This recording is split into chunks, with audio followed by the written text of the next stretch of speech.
Hi there, welcome back to another quick and easy watercolor painting.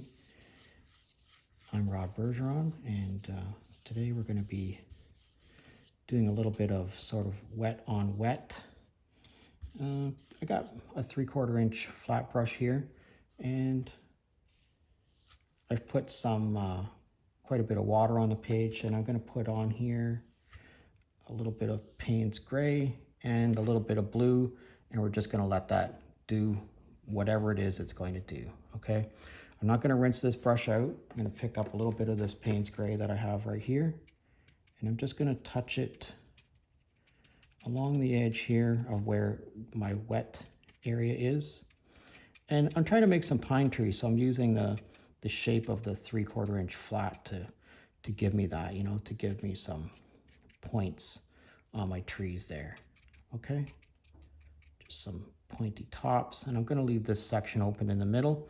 Now I'm going to take this brush, I'm not going to rinse it out, I'm going to put it into my Payne's gray, and again I'm going to use it. I'm going to go over some of those things that I've already put on there, so those will bleed into the background. Okay, and you can see how we're already getting some nice little pointy tips here. I mean, if you see what I'm doing here, I'm just flicking it to give it some more point, just like that. Okay, and that will give you some nice little points. Now again, I'm not going to rinse this brush out. I'm going to put it right into my sienna here, and I'm just going to put a little bit of sienna along the bottom here. With that Payne's gray mixed into it, you get sort of a nice chocolatey brown, and that'll be our undergrowth that we have going on in there.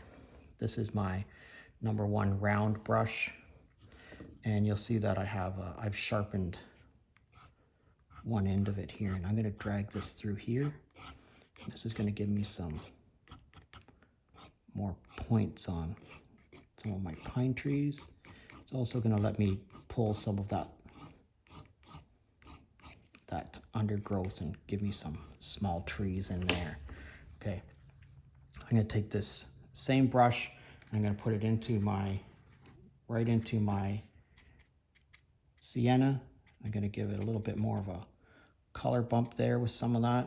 I'm going to take this now, I'm going to rinse it out, and I'm going to just pick up, I'm going to dry that off a little bit. I'm going to pick up some of my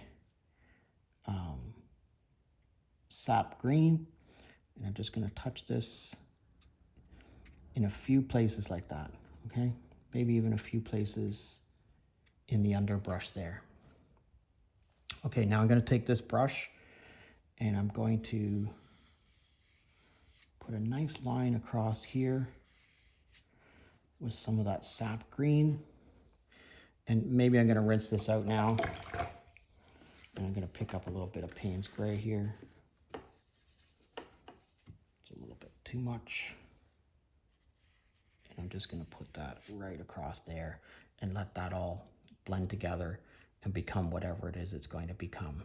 Okay, so right now we need this to dry up, but before we do that, we're going to take our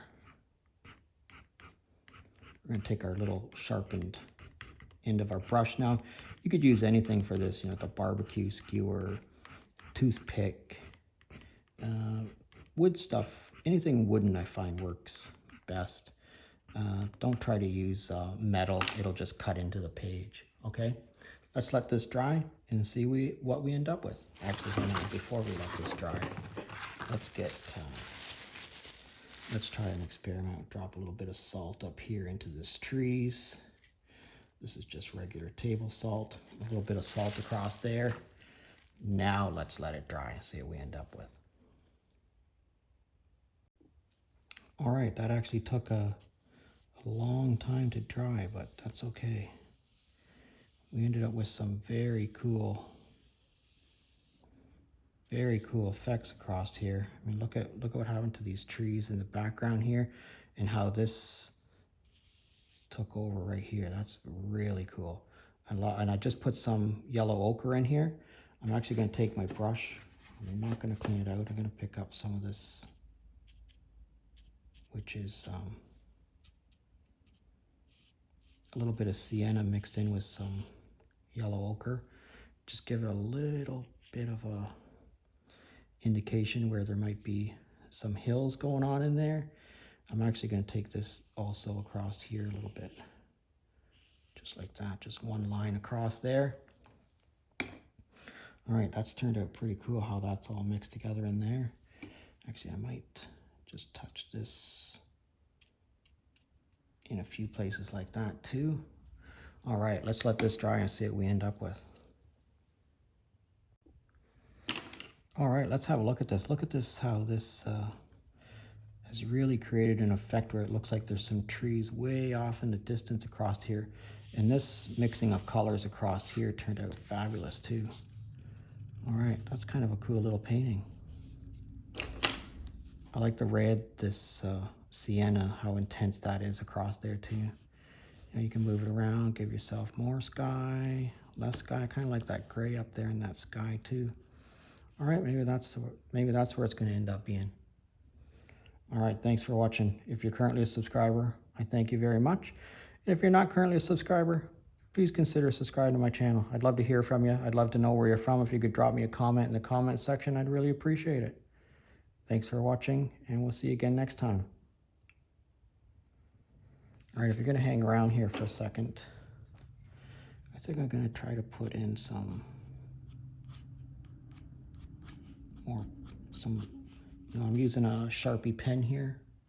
I'm just going to try to put in some brush across the front here, see what we get. I love using Sharpie pen just because it's so black. You can even put some lines up in here. Give yourself some more foliage, some more tree branches, whatever it might be you want to add to your painting.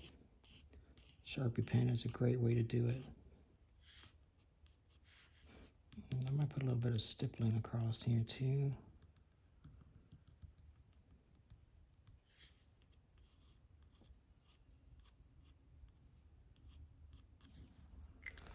All right, let's put our mat on here.